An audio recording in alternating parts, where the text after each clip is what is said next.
তাহলে যারা হজ করছে, হজের আগে যে দলই করুক সমস্যা নাই, কিন্তু হজের পরে একমাত্র আল্লাহ ছাড়া অন্য কারো দল করলে হজ আর কবুল হবে না।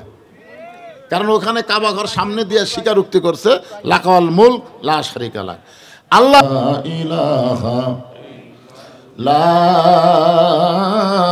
ইলাহা ইল্লাল্লাহু মুহাম্মাদুর রাসূলুল্লাহ। রাসূলের মহব্বতে সকলেই বলি সাল্লাল্লাহু আলাইহি ওয়াসাল্লাম। বাজিতপুর, মারিয়া, ফুলবতী ও জালসুকা কবরস্থানের উন্নয়ন কল্পে আজকের এই দিনের বেলায় প্রথম অধিবেশনে আল্লাহ তাআলা যিনাকে সম্মানিত সভাপতির আসনে কবুল করেছেন, আজকের এই মাহফিলের সম্মানিত সভাপতিকে অন্তরের অন্তঃস্থল থেকে আমি শুভেচ্ছা জ্ঞাপন করছি। সম্মানিত সহসভাপতিবৃন্দ, সম্মানিত প্রধান অতিথি, সম্মানিত প্রধান মেহমান, সম্মানিত বিশেষ অতিথিবৃন্দ, সকলকে অন্তরের অন্তঃস্থল থেকে আমি শুভেচ্ছা জ্ঞাপন করছি।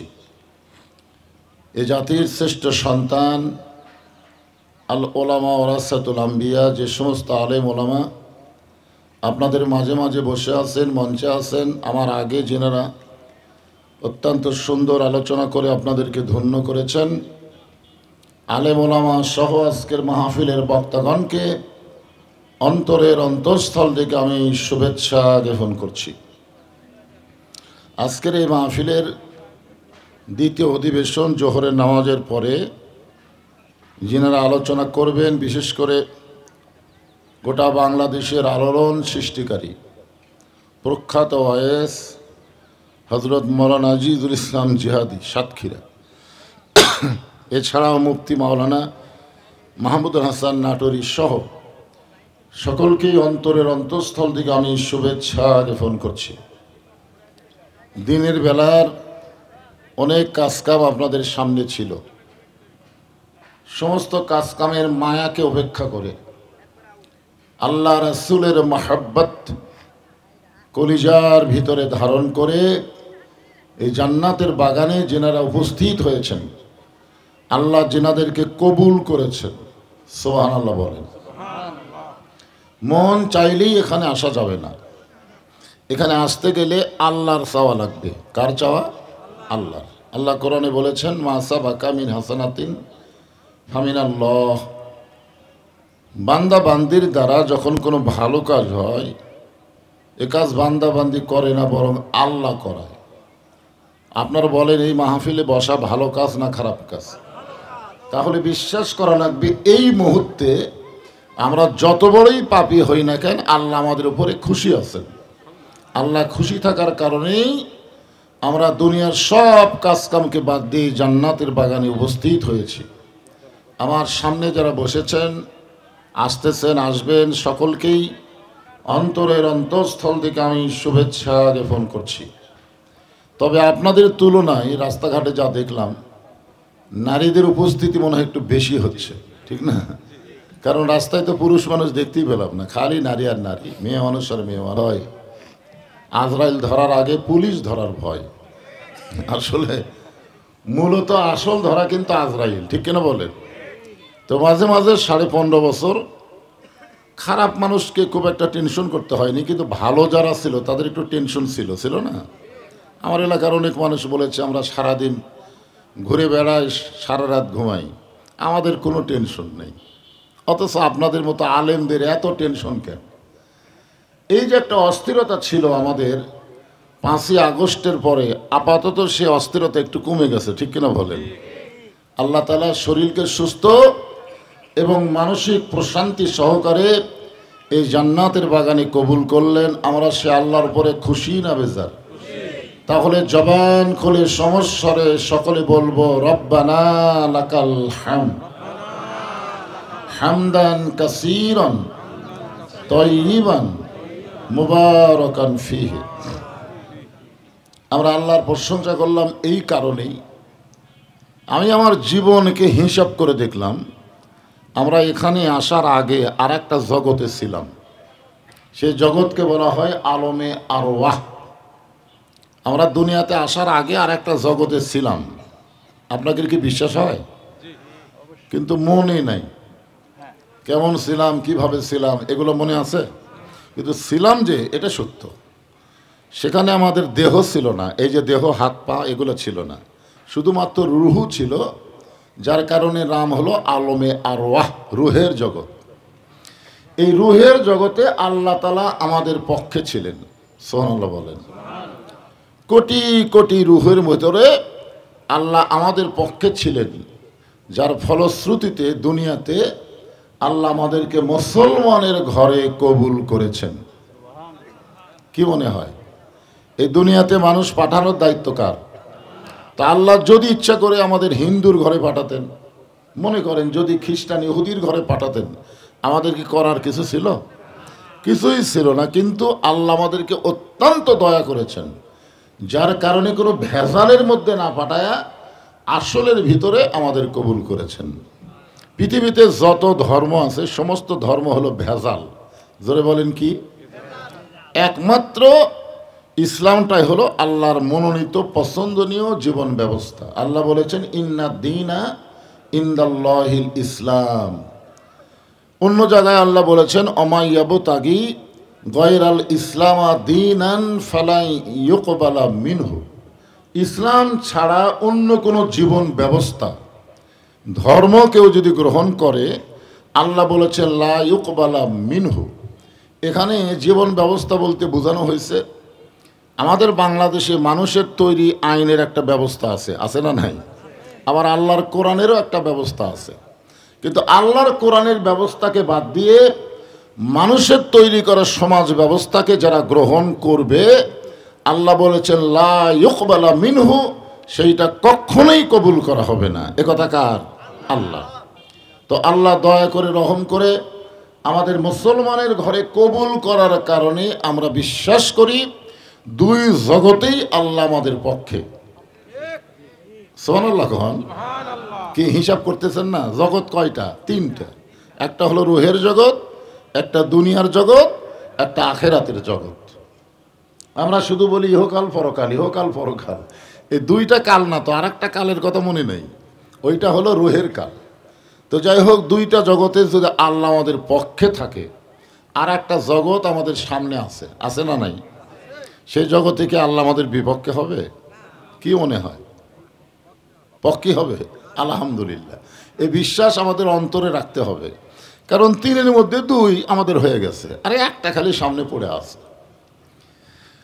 সেই জগৎকে লক্ষ্য করে আল্লাহ রাসূল বলেছেন আদ-দুনিয়াও মাজরাতুল আখিরাহ। দুনিয়া হচ্ছে আখেরাতের আবাদযোগ্য একটা জায়গা। আপনারা যারা রসুন আবাদ করতেছেন, পেঁয়াজ আবাদ করতেছেন, ধান আবাদ করতেছেন, আপনি অবশ্যই বিশ্বাস করি কিন্তু আবাদ করতেছেন, ঠিক কিনা বলেন? এখন কেউ যদি ধান লাগায় না ধানের গাছ লাগায়, ধানের গাছকে কীরকম মনে হয়? একটা ঘাসের মতন মনে হয়। কেউ যদি আপনাকে বলেন অযথা কষ্ট করে ওপর হয়ে এই যে ধান লাগাইছিস, এই ধান পাবি, তার কোনো গ্যারান্টি নেই। এই কথা যদি কেউ আপনাকে বলে, আপনি কি সেই কথা মানে নেবেন? আরে পাগল, বিশ্বাস করেই তো ধান লাগাচ্ছি, অবশ্যই 3 মাস পরে পাবই। জোরে কোন কথা, ঠিক কিনা? 3 মাস পরে পাবো। রসুন লাগাচ্ছি, পাবই। পেঁয়াজ লাগাচ্ছি, পাবই। তাহলে আমরা দুনিয়াতে যদি আল্লাহর হুকুম হাকাম পালন করি, আমরা কি পাবো না? অবশ্যই পাবো। 3 মাস পরে না পাইলেও পরকালে আল্লাহ আমাদেরকে দিবেন। সে পরকালকে সামনে নিয়ে গোরস্থানকে উপলক্ষ করে আমি আল্লাহর কোরআন থেকে একটা আয়াত তেলাওয়াত করেছি। এই আয়াতের মধ্যে দলাদলি নেই, এক দল। ধরে কোন কয় দল? তবে দুনিয়াতে আমরা বহু দল করি, কেউ আওয়ামী লীগ, কেউ বিএনপি, কেউ জাতীয় পার্টি, কেউ জামাত, কেউ পীর মুরিদি, বহু দল আছে, আছে না নাই? কিন্তু সব দলের যদি তারা মুসলমান হয় আর মরার সাথে সাথেই আমরা বলি ইন্না লিল্লাহি ওয়া ইন্না ইলাইহি রাজিউন। এখন এইটা কোন দল করছে জীবিত অবস্থায়, এগুলো আমরা খেয়াল করি? খালি শুনি আব্দুর রহমান মারা গেছে। আচ্ছা, আব্দুর রহমান জীবিত অবস্থায় কোন দল করছে? আওয়ামী লীগ করছে, ইন্না লিল্লাহ। বিএনপি করছে, ইন্না লিল্লাহ। জামাত করছে, ইন্না লিল্লাহ। তার মানে বোঝা গেল বাঁচতে আমরা যেই দলই করি না কেন, মরার সঙ্গে সঙ্গে আমাদের কোনো দলাদলি নাই, চলো ভাই জানাজায় যাই, জোরে কোন কথা ঠিক কিনা? এই যে দেখেন, জীবিত অবস্থায় আমরা বহু দল করি, কিন্তু মরার পরে আমরা এক আয়াতি পড়ি। আমাদের বগুড়াতে কেউ মরে গেলে সে কোন দল করছে, মুসলমান হলেই শোনা মাত্রই সকলে বলে ইন্না লিল্লাহি ওয়া ইন্না ইলাইহি রাজিউন। আমি এই আয়াতকে সামনে নিয়েই আপনাদের সামনে আলোচনা করব, কারণ গোরস্থানে সব দলের মুসলমান এক জায়গায় শুয়ে থাকে, জোরে কোন ঠিক কিনা? ওই জায়গায় যাওয়ার পরে যদি আবার রাজনীতি করে তখন কোনটা করবে? খন মরার পরে যদি আল্লাহ আবার একটা সুযোগ দেয় যে তোমাদেরকে আর একটা জগৎ দিলাম, এই জগতে তোমরা রাজনীতি করো, আপনারা বলেন তো তখন কোন দল করবে? কারণ আমরা সকলেই বলি বিসমিল্লাহি আলা মিল্লাতি রাসূলিল্লাহ, আল্লাহর নামে তোমাকে নবীর দলে উঠাইয়া দিলাম। তার মানে বোঝা গেল বাঁচতে যে দলই করো মরার পরে নবীর দলে ভর্তি হও নাকি? এটা কি আসল কথা না গাঁজাখুরি কথা? এটা হলো গাঁজাখুরি কথা। কারণ জীবিত অবস্থায় যে দল করা লাগবে সেটা হলো নবীর দল, জোরে কোন কথা ঠিক কিনা? জীবিত অবস্থায় শয়তানের দল করলো আর মরার পরে কবরে রাখলো বিসমিল্লাহি আলা মিল্লাতি রাসূলিল্লাহ। এটা আসলেই একটা গাঁজাখুরি কথা ওই ব্যক্তির জন্যে যে ব্যক্তি দুনিয়াতে আল্লাহর দল নবীর দল করেনি, জোরে কোন কথা ঠিক কিনা? হ্যাঁ, যদি সুযোগ দেয় আল্লাহ তখন আর কেউ আওয়ামী লীগ করবে না, বিএনপি করবে না, মানুষের কোনো তৈরি করা দল করবে না, একমাত্র দল করবে কার? তাহলে মরার পরে যদি আল্লাহর দল করেন, জ্ঞাতা অবস্থায় কার দল করতেছেন? না, আপনাকে বিবেককে প্রশ্ন করতেছি, লোক তুলে দেখান লাগবে না। কারণ প্রত্যেকের কাছে একটা আদালত আছে, আছে না নাই? আপনার জজ কোর্ট, হাইকোর্ট, সুপ্রিম কোর্ট, এই 15.5 বছরে হাসিনা দখল করছিল, আমরা কোনো ন্যায় বিচার পাইনি, জোরে কোন কথা ঠিক কিনা? কোনো ন্যায় বিচার পাচ্ছি? দেখবেন ভালো মানুষগুলো জেলখানায়, খারাপ মানুষগুলো সিনা টান করে ঘুরে বেড়ায়। তখন আমরা কিন্তু একটা কথা বারবার বলেছি, আল্লাহ আল্লাহ, দুনিয়ার আদালতে বিচার না পাইলেও তোমার আদালতে আমরা বিচার দিলাম, জোরে কোন কথা ঠিক কিনা? যার কেউ নাই তার কে আছে? আল্লাহ আছে। এই যে একটা অবস্থা আমাদের হয়ে গেছিল, মনে করছিলাম যার কোনো বিচারই হবে না। কিন্তু আপনারা দেখেন এখানে যত মানুষ বসে আছেন, আপনারা সবাই একটা গান শোনার পরে একটু বিবেকের আদালতে চিন্তা করবেন। কোন বনেরই পাখি তুমি আইলা রে কোন বনে, আবার কোন বনেতে যাইতে হবে পড়ছে নাকি মনে। কোথায় ছিলা তুমি, কোথায় আসলা তুমি, আবার কোথায় যাবা তুমি, একটু মনে করার দরকার আছে না নাই? আছে। তাহলে কোন বনেতে যাইতে হবে পড়ছে নাকি মনে। আল্লাহ রাসূল বললেন সর্বশেষে যেই ব্যক্তি দুনিয়া থেকে বিদায় নেবে, কবরের ঘরে দুনিয়ার জীবনের 50,000 বছর তাকে থাকতে হবে। এই দুনিয়ার হিসাবে কত বছর? 50,000 বছর তাকে থাকা লাগবে। তারপরে আবার হাসর হবে। এখন চিন্তা করেন, এই দুনিয়ার এত সুন্দর বাড়িঘর ছেড়ে ওই কবরের অন্ধকার ঘরে কত বছর? 50,000 বছর থাকতে পারবেন? কি মনে হয়? একজন আমাকে বলতে তো, হুজুর আল্লাহ না হয় 2-4 বছর জাহান্নাম দিবে, তারপরে কি জান্নাত দিবে না? 2-4 বছর জাহান্নাম খাটে তারপরে কি জান্নাত পাবো না? আমি বললাম ভাই 2-4 বছর কি আপনি জাহান্নাম খাটতে পারবেন? কি কন পারবে? 2-4 বছর কি কথা? অনেক কিন্তু এরকম সাহস করে বলে, বলে না? আপনার বলেন তো 20 বছর কোন ব্যক্তির জেল হয়েছে, ওই ব্যক্তি আদালতে কান্নাকাটি করতেছে, হাকিম বলে কান্দিস কেন? বলে কান্দার কারণ 20টা বছর বাপ মা ভাই বোন আত্মীয় স্বজন পরিবার ছেড়ে আমি একা একা কেমনে থাকবো? আপনার বলেন তো জেলের দরজা নাই, জানলা নাই, আলো নাই, তারপরেও বলতেছে যে আমি একা একা কেমনে থাকবো 20 বছর, আমার থাকা খুবই কষ্ট, আমার আপনজন ছাড়া আমি জেলখানায় একা থাকতে পারবো না। হাকিম বলতেছে ঠিক আছে, 20 বছর জেল তোমাকে মাফ করে দেওয়া হবে, মাত্র 1 ঘন্টা জ্বলন্ত আগুনের মধ্যে বাম হাত দিবে, গোটা শরীর দেওয়া লাগবে না, খালি বাম হাত 1 ঘন্টা আগুনের মধ্যে দিয়ে থাকলেই তোমার 20 বছর জেল মাফ। আপনি বলেন তো আসামি কি বলবে? মাত্র 1 ঘন্টায় কথা বলবে? আসামি টাইনে বলবে, 4 আলিফ টান দিয়ে বলবে 1 ঘন্টা? না। আচ্ছা ঠিক আছে, 1 ঘন্টা লাগবে না, মাত্র 5 মিনিট আগুনে তুমি বাম হাত দিয়ে থাকবা, তোমার 20 বছর জেল মাপ। আসামি বলবে না স্যার, আগুনে হাত দেওয়া জেল মাপ করা লাগবে না, কারণ জেলেই থাকা ভালো, আগুনে হাত দেওয়া যাবে না। জাহান্নামের আগুনকে 70 বার পানিতে ধুত করে আগুনের পাওয়ার কমায়া কমায়া দুনিয়ার আগুন দিছে। আর সেই দুনিয়ার আগুনে যদি আপনি 5 মিনিট হাত দিবার না পারেন, তাহলে জাহান্নামের আগুনে 2-4 বছর আপনি থাকবেন। এই কথা কোনো সুস্থ মানুষ বলতে পারে না। যাদের বিবেক মারা গেছে, অসুস্থ, তারাই বলতে পারে। জোরে কোন কথা ঠিক কি না? আপনারা বলেন তো 1 মিনিট থাকতে পারবেন জাহান্নামে? এই জন্য আল্লাহ যেন 2টা জগতে আমাদের পক্ষে ছিল এবং আখিরাতের জগতেও যেন আল্লাহ আমাদের পক্ষ হয়। ভাগ্য বলে আমরা এমন আল্লাহ পাওয়াতে খুশি না বেজার? তাহলে জবান খুলে বলি আলহামদুলিল্লাহ। একটা প্লাস পয়েন্টের কথা বলি, অন্য কোনো নবীর উম্মতের ব্যাপারে এই শিওরিটি নেই, কিন্তু আমাদের ব্যাপারে একটা শিওরিটি আছে। সেটা হলো আল্লাহ রাসূল বলেছেন যে কোনো ব্যক্তি সারা জীবন যদি পাপ করে আর মৃত্যুর সময় ঈমানের সাথে যদি কবরে আসতে পারে, এই কথাটা খেয়াল করবেন। আপনারা এই নতুন নিয়ম করতে পারেন, আমার ওয়াদের জীবনে চা খাই না, আজ আবার কি হলো এটা নতুন। এখন শোনেন, আল্লাহ রাসূল কি বলতেছেন যে কোনো ব্যক্তি সারা জীবন যদি পাপ করে কিন্তু মৃত্যুর সময় ঈমানের সাথে যদি কবরে আসতে পারে, আমি রাসূল ওয়াদা করলাম তাকে জান্নাতে প্রবেশ না করানো পর্যন্ত আমি নবী জান্নাতে প্রবেশ করব না। এখন বলেন, ঈমানের সাথে মরা কি খুবই সহজ? তো আমরা সবাই কি হয়ে মরবার চাই? আল্লাহ কোরআনে বললেন, ইয়া আইয়ুহাল্লাযীনা আমানু তাকুল্লাহা হাক্কা তুকাতিহি ওয়া লা তামুতুন্না ইল্লা ওয়া আনতুম মুসলিমুন। এটা কিন্তু আল্লাহ সমস্ত মানুষকে লক্ষ্য করে বলেনি, আল্লাহ শুধু ঈমানদারকে লক্ষ্য করে বলেছে যে তোমরা মুসলমান না হইয়া মরিও না।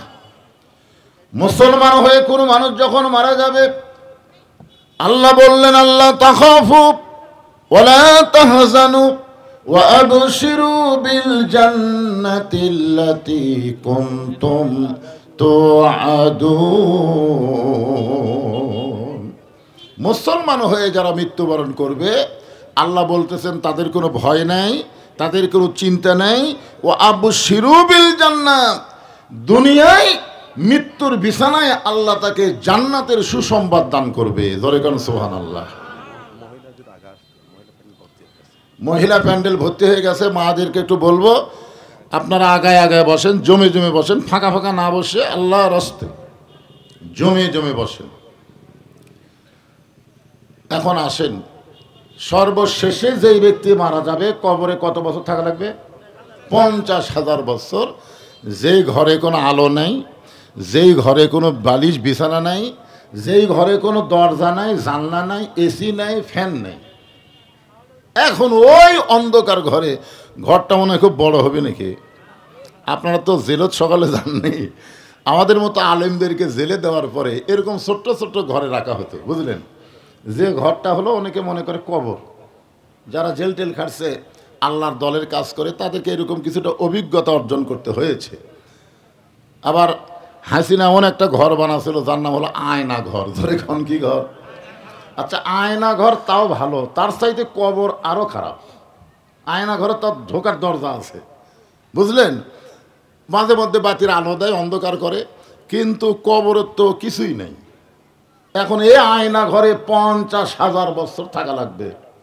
এখন কি নিয়ে আপনি কবরে গেলে আপনার কবর আয়না ঘর হবে না, কবর জান্নাতের বাগান হয়ে যাবে। এইটা আমাদের কিন্তু আজকে শোনা দরকার, কারণ গোরস্থানের মাহফিল, ঠিক কিনা বলেন? তবে একটা কথা বলি, ওই ব্যক্তির কবরে সবচাইতে বেশি আযাব হবে যে পেশাব থেকে পবিত্র হয় না। এই কথা রাসূল কয়েকবার বলেছেন যে ওই ব্যক্তির কবরে সবচাইতে বেশি আযাব হবে যে পেশাব থেকে কি হয় না, পবিত্র হয় না। আমাদের অধিকাংশ ইয়ং জেনারেশন এই পেশাব থেকে পবিত্র হতে পারতেছে না, কারণ তারা তো আর মাদ্রাসাত পড়েনি, তারা সরাসরি প্রাইমারি, তারপরে হাই স্কুল, তারপরে কলেজ। আপনারা বলেন তো প্রাইমারি, হাই স্কুল, কলেজে পেশাব থেকে পবিত্র হওয়ার কোনো শিক্ষা আছে? কেন নাই? কারণ ওদেরকে যে বই দেওয়া হয়, যে পড়ানো হয়, সে পড়ানোর মধ্যে পবিত্রতার কথাই নেই। অথচ কবরের সবচাইতে আযাব বেশি কার হবে? যে পেশাব থেকে পবিত্র হয় না, বেশি আযাব হবে। আল্লাহ রাসূল যখন কবরের আলোচনা করতেছেন, ওই সময় হুজরা খানার ভিতরে একটু খেয়াল করবেন, নবী যখন সাহাবীদের কবরের কথা বলতেছিলেন, কারণ কোনো মানুষকে যদি আপনি সাইজ করতে চান, দুনিয়ার কোনো ওয়াজ দেওয়া হবে না, একটাই মাত্র ওয়াজ হলো মরা। তুই মরবি রে, এ কথা যদি খালি বলেন, ওর সিনা টান থাকবে না। একটা ছেলে খুব মশান লিয়ে চলতেছে, খালি ওর সামনে যা বলবেন, ভাই তুই যতই মশান মার, তুই কিন্তু মরবি। যেই মরবি চুম করছে, কোনো কথা ঠিক না। কারণ কোনো মানুষকে ভালো করবার চালে ওকে বাঁচার কথা না বলে ওকে আগে মরার কথা বলা লাগবে, যার প্রমাণ আল্লাহ নিজেই দিয়েছেন। আল্লাহ বলতেছেন, আল্লাযী খালাকাল মাউতা ওয়াল হায়াতা লিয়াবলুয়াকুম আইয়ুকুম আহসানু আমালান ওয়া হুয়াল আজিজুল গফুর। আল্লাহ বলতেছেন মৃত্যু এবং হায়াত সৃষ্টি করেছেন কে? এখানে যদি আল্লাহ বলতেন আল্লাযী খালাকাল হায়াতা ওয়াল মাউতা, কিন্তু আল্লাহ তাআলা আগে হায়াতের কথা বলেনি, আগে মৃত্যুর কথা বলেছেন। এই কারণেই মানুষ মরার কথা খেয়াল করে দুনিয়াতে গিয়ে থাকার চিন্তা করবে না, যে কোনো সময় তাকে ফিরে আসা লাগবে। জোরে কোন ঠিক? আপনারা বলেন না গোরস্থানে গিয়ে কি বলেন? মিনহা খালাকনাকুম ওয়া ফিহা নুয়িদুকুম ওয়া মিনহা নুখরিজুকুম তারাতান উখরা। এই কথা আপনাকে শিক্ষা দেয় না, এটা কিন্তু মরার পরে লাশকে নিয়ে আসলে গেলে আয়াত হলো আমাদের জীবদ্দশায় প্রত্যেকটা কদমে কদমে আমাদের শিক্ষা গ্রহণ করা লাগবে। নবীর কবরের অশ্বনে মা খাদিজাতুল কুবরা আল্লাহ নবীর ডান হাতখানা বুকের মধ্যে নিয়ে কাঁদতেছেন। দুনিয়ার সমস্ত মানুষ যখন ঘুমায় গেছে, এমন সময় মা খাদিজা ছোট্ট বাচ্চার মতন ফোফায় ফোফায় কাঁদতেছে। রাসূল বলে, খাদিজা এমন করে কান্দার কারণ কি? বলে, ও আল্লাহর নবী, সর্বশেষে যেই ব্যক্তি কবরে যাবে, কবরের ঘরে 50,000 বছর যদি তাকে থাকতে হয়, আমি খাদিজা কেমনে থাকবো? এই চিন্তায় আর আমার ঘুম ধরতেছে না, আমার চোখ দিয়ে দর দর করে পানি পড়তেছে।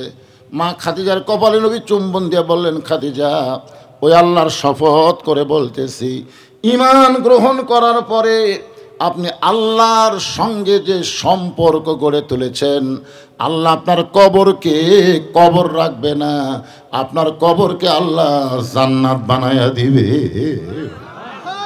আপনারা বলেন তো, এই কথা শোনার পরে কবর নিয়ে আর কোনো টেনশন আছে? কিন্তু মারাত্মক একটা কথা, সেটা হলো ঈমান গ্রহণ করার পরে আপনি আল্লাহর সঙ্গে যে সম্পর্ক গড়ে তুলেছেন, আল্লাহ আপনার কবরকে জান্নাত বানাবে। তাহলে আমরা সকলে ঈমানদার। ঈমান গ্রহণ করার পরে সম্পর্ক করতে হবে কার সাথে? এখন আপনারা সম্পর্ক কার সাথে করছেন? আল্লাহর সাথে। হায় হায় রে, দুনিয়ার সাথে আমাদের সম্পর্ক। আপনি দেখেন তো 24 ঘন্টার মধ্যে আল্লাহ কতক্ষণ সময় দেন, আর দুনিয়াতে আপনারা কত সময় নষ্ট করেন। মিশে মায়ায় বন্দি থাইকা করলাম কত খেলা, পশ্চিমে তাকায়া দেখো তোমার ডুইবা গেছে বেলা, এক পলকের নাই ভরসা, মিশে সকল আশা, কখন বুঝি দারুণ ঝড়ে ভাঙবে তোমার বাসা। একটাবার খেয়াল করে দেখছেন, আমি আপনাদের এই বাজিতপুরে প্রথম যখন আইছিলাম, আমার মনে আছে প্রথম যখন আইছিলাম, তখন আমি একটা পরিপূর্ণ সুস্থ মানুষ ছিলাম, কিন্তু আজকে যখন আসলাম আমি পুরোপুরি একটা অসুস্থ মানুষ। দিন দিন আমার হায়াত কমে যাচ্ছে, প্রতি ধাপে ধাপে আমি আমার হায়াতকে অতিক্রম করে আমি মৃত্যুর দিকে হেঁটে যাচ্ছি। জোরে কোন কথা ঠিক কিনা? যুবকেরা মনে করতেছে আমার তো বয়স হয়নি, আমার দাদা বেঁচে আছে, বাপ বেঁচে আছে, আজরাইল কি ভুল করে আমার কাছে আসবে? তাই সিরিয়াল মেনটেন করবে, আগে দাদা, তারপরে বাপ, তারপরে আমি। আপনার বলেন তো এই চিন্তা কি ঠিক না ভুল? সম্পূর্ণ ভুল। কারণ আসার সিরিয়াল থাকলেও যাওয়ার কোনো সিরিয়াল। আল্লাহর নবী যখন মা খাদিজাকে এমন সুসংবাদ দিলেন যে আপনার কবরকে আল্লাহ জান্নাত বানায় দিবে, এইটা শোনার পরেও মেয়ে মানুষ বুঝতেছেন না, পুরুষ মানুষ কিন্তু সহজে বিশ্বাস করে, কিন্তু মেয়েদের ব্যাপারে একটু সমস্যা আছে। নবীর হাত আরো বুকের মধ্যে চাইপা ধরে বলতেছে, ইয়া রাসূলুল্লাহ, আপনার কথা আমার বিশ্বাস হয়, কিন্তু আপনার কাছে যদি আমি কিছু চাই। সঙ্গে সঙ্গে নবী বললেন, নাউজুবিল্লাহ, নাউজুবিল্লাহ, নাউজুবিল্লাহ। নবী 3 বার বললেন নাউজুবিল্লাহ। বলার পেছনে কারণ হলো আল্লাহ ছাড়া ঈমান গ্রহণ করার পরে অন্য কারো কাছে কিছু চাওয়া যাবে, এমনকি নবীর কাছেও যাবে না। আর আমরা দেখলাম কয়েকদিন আগে সব 8রশি গেল, 8রশি একে ট্রাক ভর্তি করে গরু নিয়ে আমাদের বগুড়া থেকে 100 গরু গেছে। দয়াল বাবার দরবারেতে কেউ ফিরে না খালি হাতে। দয়াল বাবার দরবারে কেউ ফিরে না খালি হাতে, এই কথা বলা কি ঈমান না শিরক? জোরে বলেন, ঈমান না শিরক? আল্লাহ নবী বললেন, খাদিজা, আল্লাহর সঙ্গে যদি সম্পর্ক করতে চাও, আল্লাহ ছাড়া দুনিয়ার অন্য কারো কাছে চাওয়া জায়েজ নাই। খাদিজা বলতেছেন, ইয়া রাসূলুল্লাহ, আপনার কাছে যা চাবো তা যদি আল্লাহর না থাকে, আমি আপনার কাছে যা চাবো তা যদি আল্লাহর না থাকে, তাহলে আল্লাহ কেমনে দিবে? রাসূল বললেন, আল্লাহর নাই এই কথা কোনো ঈমানদার বিশ্বাস করে না, সব কিছুর মালিককে। আরো জোরে। খাদিজা বললেন, ওগো আল্লাহর নবী, সূরা ইখলাসের মধ্যে আল্লাহ বলেছেন, কুল হু আল্লাহু আহাদ আল্লাহুস সামাদ। এরপর আল্লাহ তো ডাউন হয়ে গেল। আল্লাহ বলতেছেন, লাম ইয়ালিদ ওয়া লাম ইউলাদ। আল্লাহ কারো মুখাপেক্ষী নয়, আল্লাহর মতন কেউ নাই। কিন্তু আল্লাহ একদিক দিয়ে আল্লাহর কি নাই? বাপও নাই, মাও নাই, সন্তানও নাই। অথচ আমাদের বাপ আছে, মা আছে, সন্তান আছে। জোরে কোন কথা ঠিক কিনা? আল্লাহর নাই এ কথা বলা যাবে না কেন? আল্লাহর তো মৃত্যু নাই। আল্লাহর মৃত্যু আছে, আল্লাহর ঘুম আছে, আল্লাহর ক্ষুধা আছে, আমাদের যা আছে আল্লাহর তা নেই। এই হিসাবে আমি আপনার কাছে যা চাবো তা আল্লাহ দিবার পারবে না। নবী বললেন, খাদিজা, আপনি আমার কাছে কি চান? বলে, আমি মরে কবরে যেন শান্তিতে থাকতে পারি, এই কারণে আপনার কাছে 3টা জিনিস আমি চাই। 1 নম্বর চাওয়া হলো, 3.5 বছর আপনি গারে হীরের মধ্যে সাধনা করেছেন। হাদিস শরীফের মধ্যে নবী বলেছেন 35 মাস একাধারে আল্লাহর নবী গারে হীরার মধ্যে সাধনা করেছেন। আর সাধনার কারণে আল্লাহ তাআলা কোরআনের প্রথম 5টা আয়াত নবীর প্রতি নাজিল করেছেন। সাধনার পরে একসাথে কয় আয়াত? 5টা আয়াত। প্রথম আয়াত হলো, ইকরা বিইসমি রব্বিকাল্লাযী খলাক। খুব খেয়াল করবেন, পড়ুন সে আল্লাহর নামে যে আল্লাহ আপনাকে সৃষ্টি করেছেন। এখান থেকে বিশ্বাস করতে হবে আমরা পড়ব কার নামে? কোন পড়া? খালি পড়তে বললি তো পড়া যাবে না। আজকে অনেক ছেলেরা বহু লেখাপড়া করতেছে, কিন্তু রাত যখন 1টা বাজে তখন মনে করে সবাই ঘুমায় গেছে, দরজা জানলা বন্ধ করে ফেসবুকের অশ্লীল ভিডিও দেখতেছে। সবাই ঘুমিয়ে গেছে, এখন তো কেউ নাই, এই সুযোগে দেখি। আপনার বলেন, ও যদি আল্লাহর নামে শিক্ষা করত তাহলে আর ঈমান বলতো, সবাই ঘুমায় গেলেও আমার আল্লাহ ঘুমায়নি, কেউ দেখতে না পাইলেও আমার আল্লাহ দেখতেছে, কেউ লিখতে না পারলেও দুই কান্দের ফেরেশতা কিন্তু বসে নাই, লিখতিছে। জোরে কোন কথা ঠিক কিনা? তোমার দুই কান্দে দুই মোহরি, লিখিতেছেন ডায়েরি, দলিল দেখে রায় দিবে, টাকা পয়সার নাই কারবার। কিরামান কাতিবিনা ইয়ালামুনা মা তাফআলুন। ওই জুব্বা পরে আপনি 3.5 বছর সাধনা করলেন। কোরআনের 5 আয়াত নাজিল হওয়ার পরে আপনি আর গাড়ি হিরাই কোনো দিন গেলেন না। আমি খাদিজা লক্ষ্য করে দেখেছি, কোরআন নাজিলের প্রথম 5 আয়াতের পরে আপনার গোটা দেহ ঘেমে গিয়েছিল, গোটা জুব্বা আপনার দেহের ঘামে ভিজে গিয়েছিল। আপনি বলেছেন এই জুব্বা পরা অবস্থায় ফেরেশতা জিবরাইল আপনার সঙ্গে মুআনাকা করেছে, কোলাকুলি করেছে। আরশ থেকে আল্লাহ তাআলা তাওয়াজ্জু দান করে আপনার জবান খোলে কোরআনের আয়াত আল্লাহ আপনার জবান থেকে প্রকাশ করে দিয়েছে। আমি বহুদিন দেখলাম ওই জুব্বাটা আপনি যত্ন করে রাখার পরে মাঝে মধ্যে জুব্বা বের করে আপনি চুমা খানাবার রাখেন। ওগো আল্লাহর নবী, আমি খাদিজা যখন দুনিয়া থেকে বিদায় নেব, ওই জুব্বাটা আপনি আমার কাফনের কাফন হিসাবে দিবেন। দুনিয়াতে আমার আর কোনো চাওয়া নাই, এইটাই হলো আমার চাওয়া। আমি মরে যাওয়ার পর আমার দেহখান আপনার পবিত্র হাত দিয়ে অন্ধকার কবরে নামায় দিবেন। কারণ আমি বিশ্বাস করি 4 সূর্য গ্রহ তারা তারি নূরের ইশারা, নইলে যে অন্ধকারে ডুবিত এই ধরনী। আপনি হলেন নূরের নবী, আপনার পবিত্র হাতের পরশে আমার দেহখানা যদি কবরের মধ্যে রাখেন, তাহলে আমার অন্ধকার কবরকে আল্লাহ আলোকিত করে দিবে। আমার 3 নম্বর চাওয়া হলো, কবরে মাটি দেওয়ার পরে সবাই যখন কবর ছেড়ে চলে আসবে, ওই সময় 2টা ফেরেশতা কবরের মধ্যে ঢুকবে। আমরা মরে যাওয়ার পরে আমাদের কবরে 2টা ফেরেশতা ঢুকবে। আপনারা জানেন তার নাম? জানেন? জানেন না? ফেরেশতা আসিয়া যখন জিজ্ঞাসা করিবে, দিন কি তোমার মাবুদকে, বা তখন কি বলিবে? তখন কি বলবেন? আমি তো দেখলাম কবরে যে 3টা প্রশ্ন করবে, 3টা প্রশ্নই হলো রাজনৈতিক প্রশ্ন। আর অনেকে বলে ইসলামে নাকি রাজনীতি নাই। দেখেন কবরের মধ্যে প্রথম প্রশ্ন হচ্ছে মান রব্বুকা, তোমার রবকে। রব কি সামান্য জায়গার জন্যে না সব জায়গার জন্যে?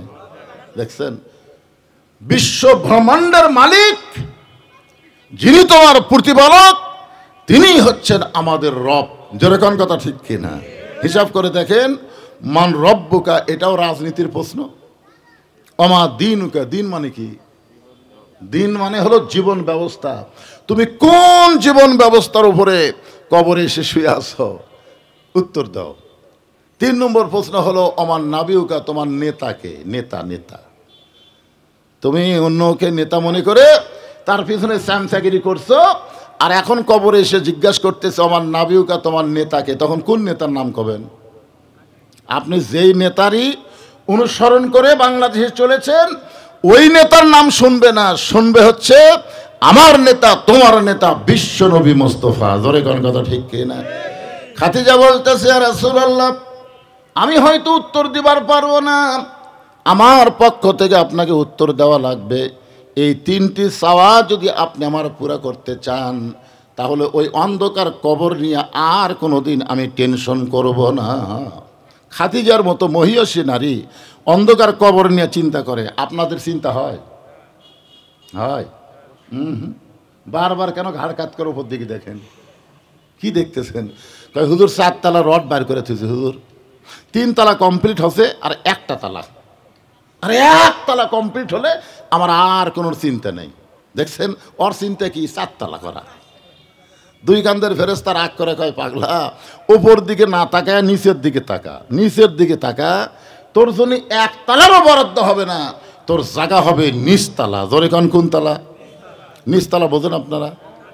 1 তালা কিন্তু না, মাটির তলে যে তালা তার নাম হলো নিচতলা।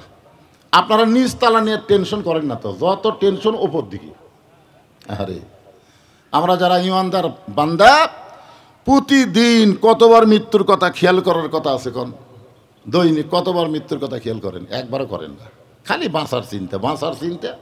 এ চিন্তা সে চিন্তা, আজকে অমুক হাটত যাওয়া লাগবে, অমুক জায়গায় যাওয়া লাগবে, এ করা লাগবে, সে করা লাগবে। ইমাম গাজ্জালি বলেছেন তুমি যেখানেই যাও প্রতি কদমে কদমে, তুমি হাটে যাচ্ছ না, বাজারে যাচ্ছ না, অফিসে যাচ্ছ না, চাকরিতে যাচ্ছ না, প্রতি কদমে কদমে তোমার হায়াতকে অতিক্রম করে তুমি অন্ধকার কবরের দিকে যাচ্ছ। জোরে কোন কথা ঠিক কিনা? এজন্য আমরা যখন রাস্তা চলি চিন্তা করি কোনো সময় আমি বনপাড়া যাচ্ছি, তুমি বনপাড়া যাচ্ছে না, তুমি তোমার হায়াত অতিক্রম করে যে কোনো সময় মৃত্যুর কোলে ঢলে পড়বা। জোরে কোন কথা ঠিক কিনা ভাইজান? খাদিজা বললেন, এ রাসূলুল্লাহ, এই তিনটা চাওয়া যদি আপনি পুরা করেন তাহলে আমার অন্ধকার কবর নেওয়ার কোনো টেনশন নাই, চিন্তা নাই। আল্লাহর নবী খাদিজার কপালে চুমাতে বললেন, খাদিজা, ওই আল্লাহর শপথ করে বলতেছি, আমার আগে যদি আপনার মৃত্যু হয় তাহলে আমি তিনটা চাওয়াই পুরা করব ইনশাআল্লাহ। আল্লাহর নবী কি বললেন? আমার আগে যদি আপনার মৃত্যু হয়। এই কথার দ্বারা রাসূল কি বুঝালেন? কে কখন মরবে আল্লাহ রাসূলও জানে না। এই যে রজবের চাঁদ ওঠার সাথে সাথে নবী একটা দোয়া পড়তেন, সাহাবেরা এই দোয়া শুনে চমকে চমকে ওঠে। নবী দোয়া পড়লেন, আল্লাহুম্মা বারিক লানা ফি রজাবা ওয়া শাবান। তারপরে নবী বললেন, অবাল্লিগনা রমাদান। সাহাবেরা চমকে উঠছে, আপনারা চমকে ওঠেননি, কিন্তু সাহাবেরা চমকে ওঠার কারণ কি জানেন? আল্লাহ রাসূল বললেন যে রমজান পর্যন্ত, বাল্লিগ না রমাদান, রমজান পর্যন্ত আমার হায়াতকে বাড়াইয়া দাও। সাহাবেরা চিন্তা করতো যে নবী সব জানে, নবী সব জানে, এই রজবের চাঁদ উঠছে, মাঝখানে শাবান, তারপরে রমজান, এই রমজান পর্যন্ত নবী বাঁচবে, এ কথাও নবী জানে না। দেখছেন, আল্লাহ নবী বুঝাই দিলেন কে কখন মরবে এটা একমাত্র আল্লাহ ছাড়া নবীও জানে না। যার কারণে দোয়া করতেছেন, বাল্লিগ না রমাদান, রমজান পর্যন্ত আমার হায়াতকে বাড়ায় দাও। আমাদের কিন্তু শাবান চলতেছে, আর কয়েকদিন পরে রোজা আসতেছে। তোর এখন ঠিক কি না? কি না, তুমি তোমার হায়াত অতিক্রম করে যে কোনো সময় মৃত্যুর কোলে ঢলে পড়বা। তোর এখন কথা ঠিক কিনা ভাইজান?